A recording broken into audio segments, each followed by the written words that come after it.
Tyra was sitting in the kitchen drinking her fifth cup of coffee at 3 in the morning, and there was still no sign of Ethan. This wasn't the first time he had gone on a drinking binge, but it hadn't happened often in the past.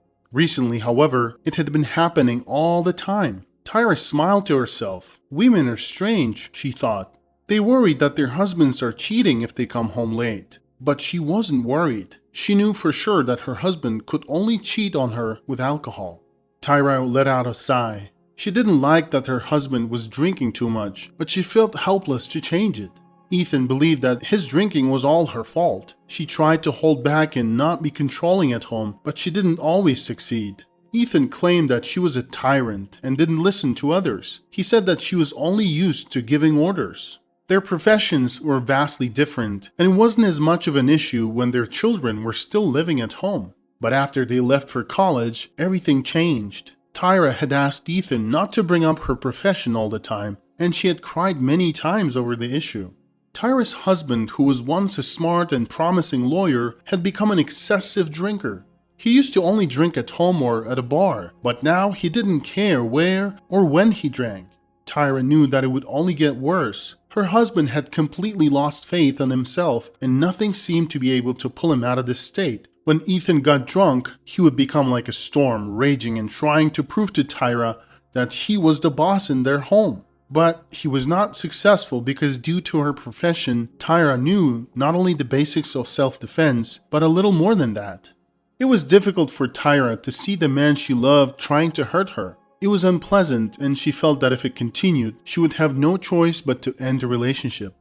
Despite all the years they had been together, it was not worth it to her to suffer this kind of treatment. She heard the key turn in the door and knew that Ethan had finally come home.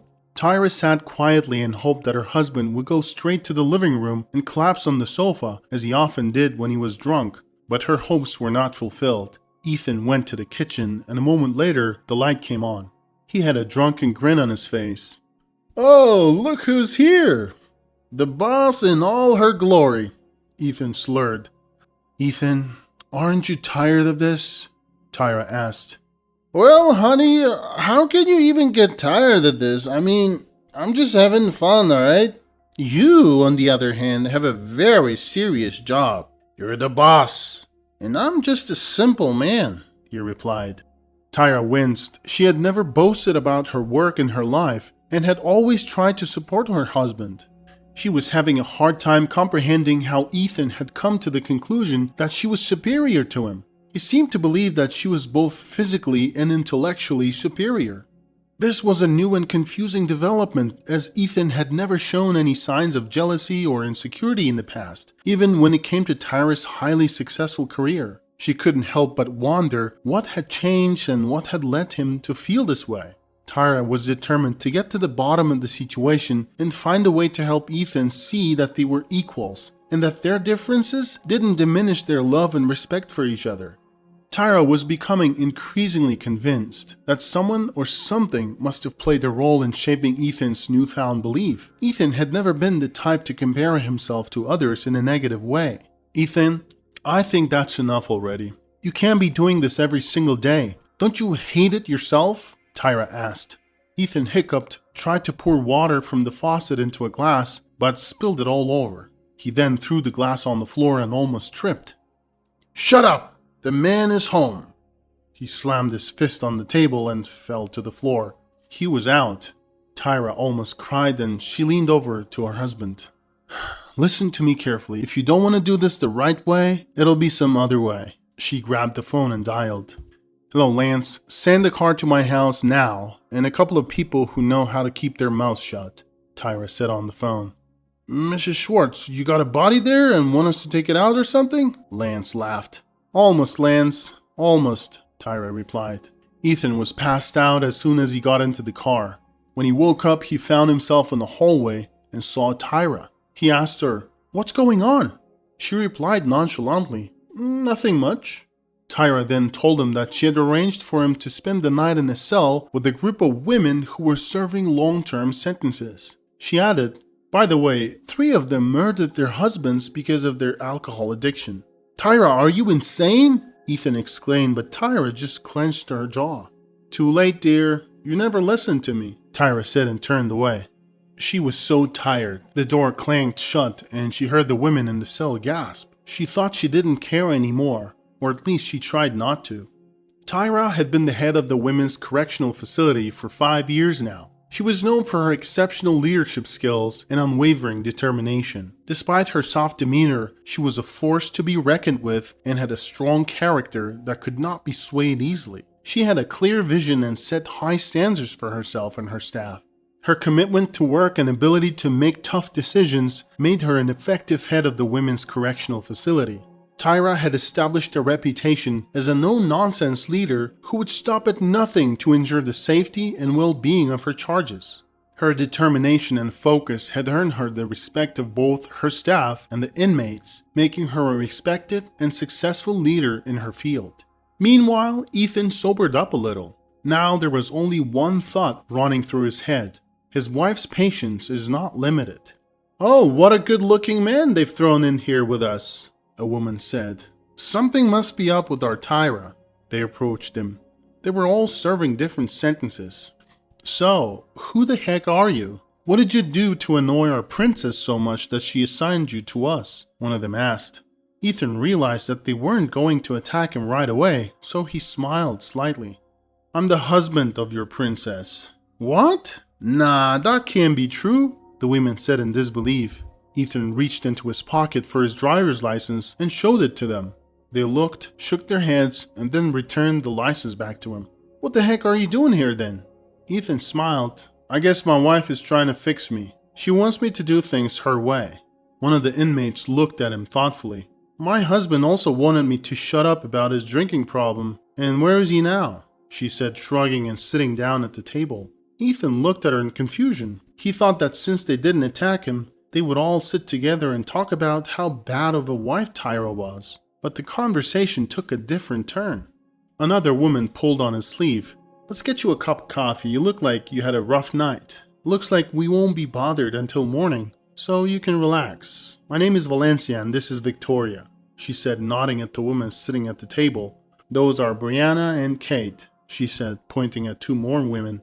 "I'm Ethan. Nice to meet you," he said and sat down at the table with them. They gave him a cup of coffee, which tasted like it's not the first time it's been brewed. He took a sip and asked Victoria, "So, where is your husband? I'm sorry, but you didn't finish your story."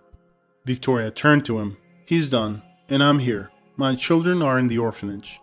"And what did alcohol have to do with it?" Ethan asked. "Do you really want to know? I'll tell you if you're interested. My husband started drinking and couldn't stop. We'd been married for 10 years. At first, I couldn't figure out what was going on. Then I found out that his friend from work introduced him to slot machines. And where there are slot machines, there's usually booze. I begged, I cried, I got on my knees. I told him there would be no good from all this. He would just get drunk and scream at me to shut up. He kept saying he was the man and he knows what he's doing. And then one day he got too drunk and we lost a lot. So much that they began to threaten us. He didn't tell me anything. He only drank more and more every day so that it wouldn't be so scary and he could forget about the debt. Eventually he died from some kind of substance. And then they came for me and the kids. They said that he owed a large sum and we should move out and give them the apartment. I sent them away right there. One of them grabbed my son and said that if I did not agree to their terms, then we were all finished. When I saw the fear in my son's eyes, I lost it. I just grabbed the knife that I had been using. I was in a crazy beast mode. Soon one of them was on the floor and the other guy was standing at the door. I lunged at him too.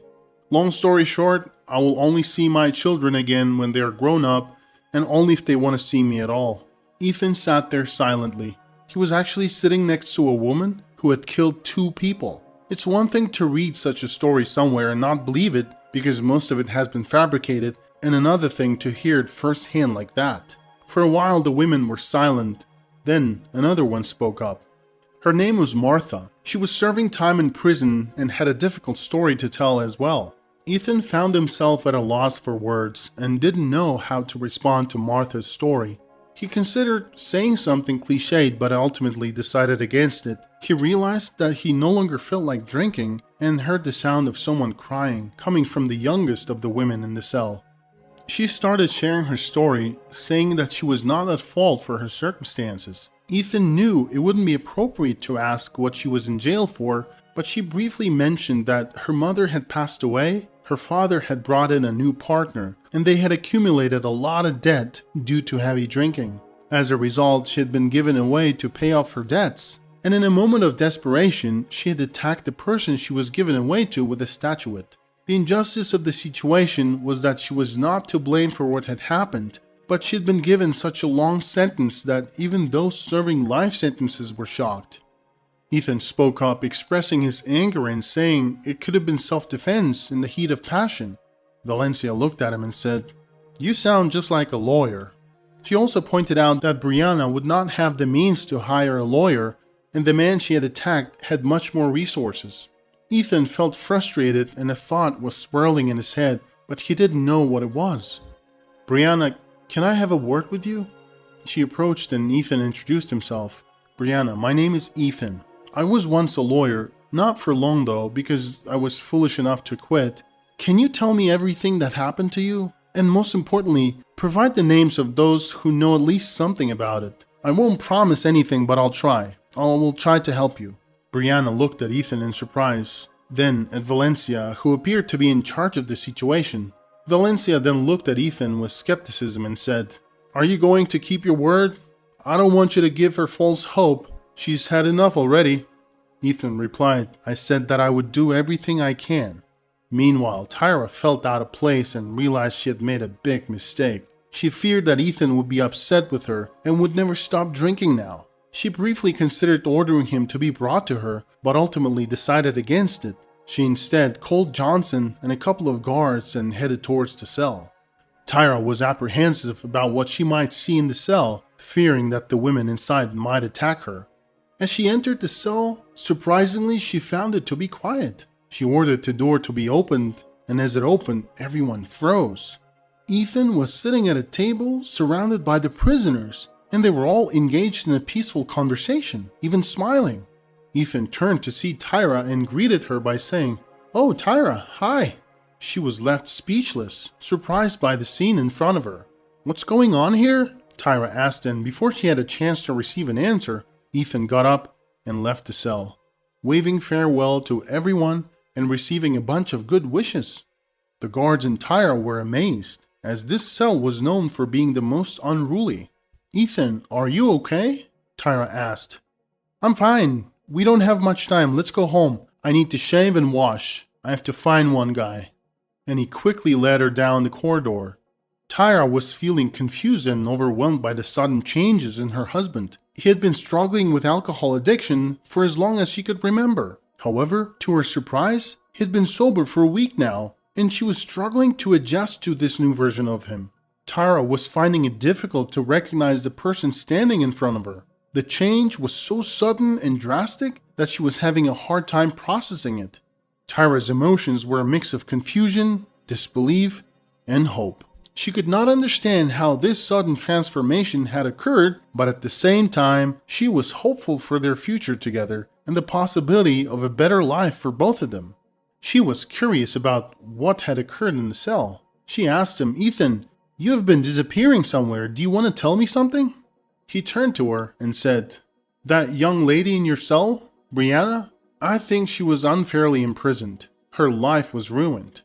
Her stepmother and the person she attacked should be in her place.